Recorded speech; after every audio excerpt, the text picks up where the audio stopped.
ხოლო საკრებულოს საფინანსო საბიუჯეტო კომისიის თავმჯდომარე პოსტიდან გადადგა.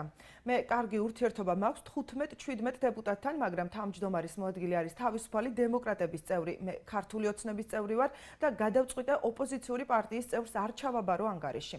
გურამ სურმაინძე თვლის, რომ თავისუფალი დემოკრატები ხალხის წინაშე აღებულ პასუხისმგებლობას გაექცნენ. თავად კი ფიქრობს, რომ გადადგომის შემდეგ ხულოს მუნიციპალიტეტში მიმდინარე სარეაბილიტაციო პროექტებში უფრო აქტიურად ჩაერთვება.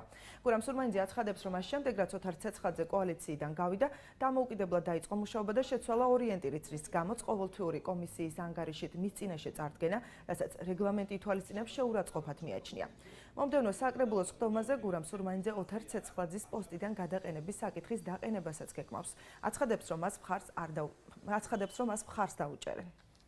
ამ პასუხისმგებლობას და ვალდებულებას ეს ხალხი გაექცნენ, წავიდნენ სხვა მიმართულებით, ის დაპირებები, რაც ჩვენთან ერთად ხალხს დაპირდნენ, ვერ ასრულებენ და არ ასრულებენ.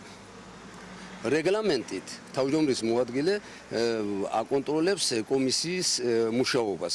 ამიტომ მე ქართული ოცნების წევრი ვარ და გადავწყვიტე, რომ ოპოზიციური პარტიის წარმომადგენელს არ უნდა ვაბარო ჩემი საქმიანობის შესახებ ანგარიში.